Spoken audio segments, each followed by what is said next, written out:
Assalamualaikum warahmatullahi wabarakatuh. Kembali lagi di YouTube channel IPA SMP. Ibu ingatkan ya, video kali ini hanya untuk pembelajaran, supaya kita tahu struktur dan fungsinya. Pernahkah kalian berpikir bagaimana kalian ada di dunia ini? Berapa lama kalian berada di kandungan ibu? Dan bagaimana kalian mendapatkan makanan? Bagaimana? Menarik kan untuk mengetahui semuanya? Kita harus bersyukur karena kita diberi kesempatan lahir di dunia ini serta tidak lupa untuk selalu menghormati orang tua, terutama ibu. Ayah dan ibu dapat memiliki keturunan karena sistem reproduksi.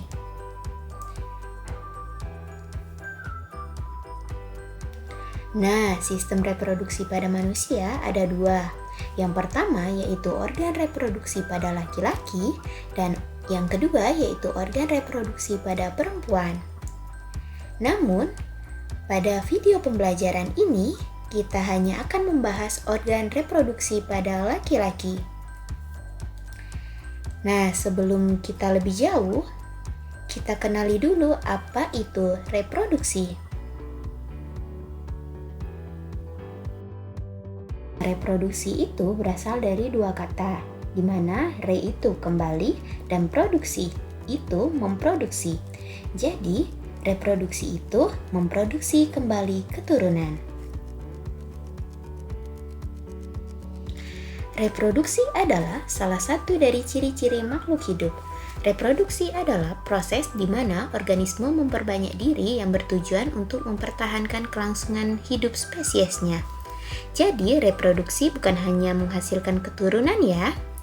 Reproduksi dibagi menjadi dua jenis, yaitu reproduksi aseksual dan seksual. Reproduksi aseksual adalah reproduksi yang hanya melibatkan satu individu tanpa adanya proses pertukaran materi genetik dengan individu lain secara seksual. Sedangkan reproduksi seksual adalah reproduksi yang melibatkan penggabungan informasi genetik dari dua individu dengan jenis kelamin berbeda. Reproduksi seksual terjadi saat sel telur betina bertemu dengan sel sperma jantan, lalu meluruh dan membentuk zigot. Nah, sekarang kita akan membahas organ reproduksi pada laki-laki. Organ reproduksi pada laki-laki terbagi menjadi dua bagian. Yang pertama yaitu organ reproduksi bagian luar, dan yang kedua yaitu organ reproduksi bagian dalam. Apa saja alat reproduksi bagian luar? Yuk kita cari tahu lebih lanjut. Nah, yang pertama yaitu penis. Penis berfungsi sebagai saluran kencing atau urin dan sperma. Penis terbentuk dari otot dan tidak memiliki tulang.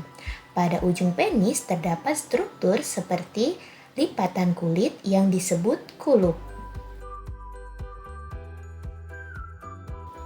Selanjutnya yaitu skrotum. Skrotum berfungsi menjaga suhu testis agar sesuai untuk produksi sperma. Jadi di dekat penis terdapat kantong yang terlihat seperti lipatan-lipatan kulit yang disebut skrotum. Pada skrotum tersebut terdapat dua buah atau sepasang testis atau buah zakar yang berbentuk bulat telur.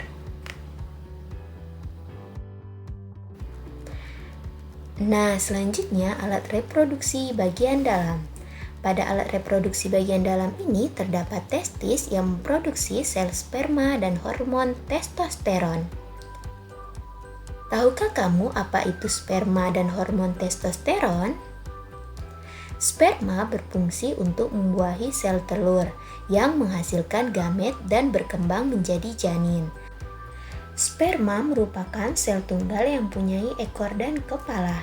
Sedangkan hormon testosteron adalah senyawa yang dapat merangsang perubahan fisik pada anak laki-laki seperti membesarnya jakun dan tumbuhnya rambut pada tempat-tempat tertentu, misalnya pada kumis. Nah, masa ini disebut dengan masa pubertas. Masa pubertas adalah masa ketika seorang anak laki-laki mengalami pematangan fungsi seksual yang disertai dengan perubahan fisik dan psikis. Nah, tadi sudah kita bahas bahwa sel sperma memiliki ekor dan kepala.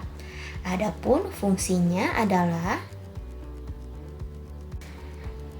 pada bagian kepala, sperma manusia dilengkapi dengan bagian yang disebut dengan akrosom.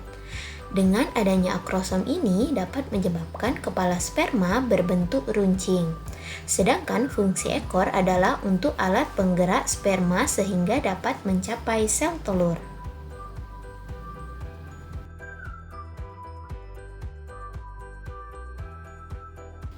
Nah, pada alat reproduksi bagian dalam ini, yang kedua yaitu saluran sperma, di mana saluran sperma ini terdapat 3 bagian.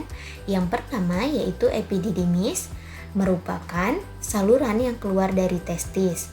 Pada saluran ini, sperma disimpan sementara waktu sampai berkembang sempurna dan dapat bergerak menuju saluran berikutnya. Nah, saluran berikutnya ini yaitu vas deferens.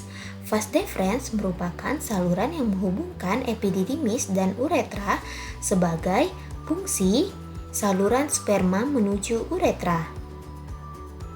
Nah, yang ketiga yaitu uretra merupakan saluran akhir dari saluran reproduksi laki-laki yang terdapat di dalam penis. Nah, uretra selain berfungsi sebagai saluran keluarnya sperma, juga berfungsi sebagai saluran keluarnya urin. Proses keluarnya sperma ini dikenal dengan istilah ejakulasi.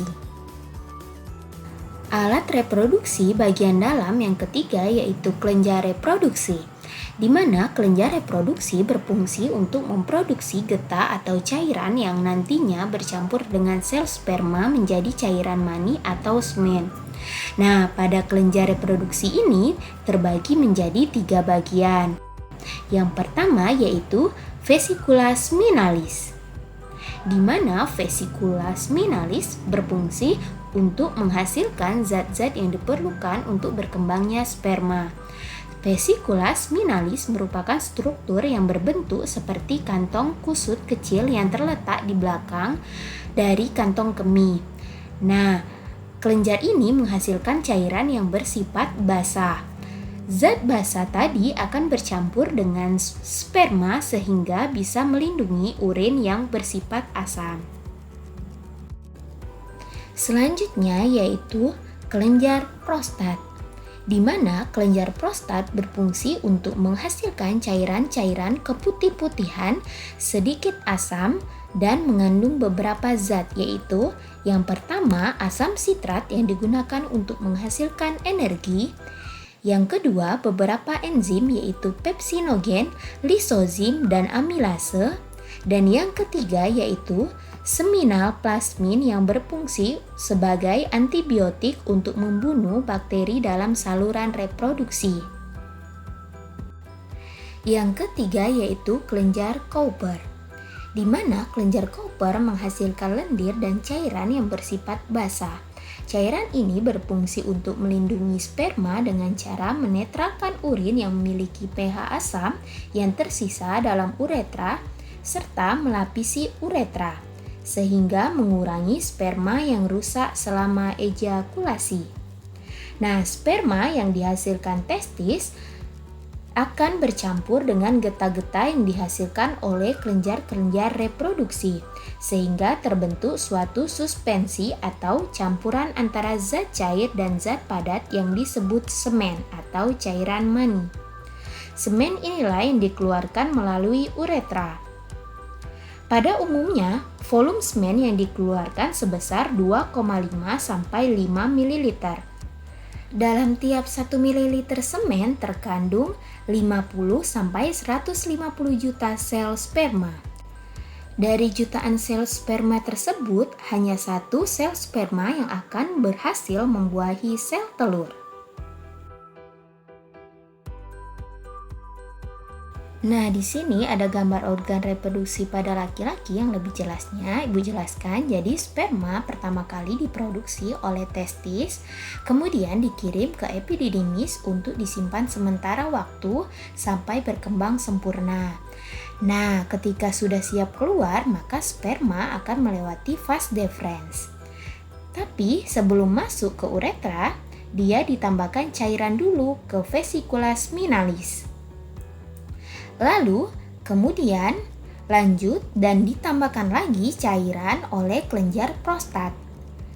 Nah, kemudian kelenjar Kover menambahkan cairan lagi, sekaligus membersihkan uretra dari sisa-sisa urin sehingga sperma tidak bercampur dengan urin.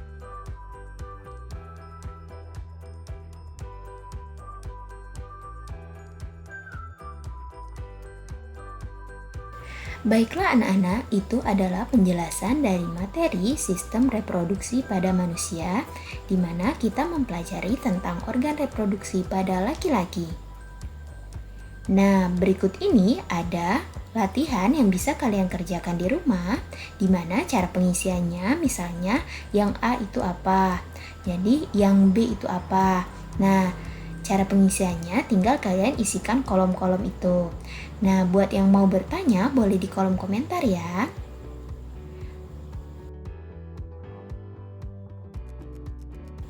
Oke, Ibu rasa cukup untuk penjelasan hari ini.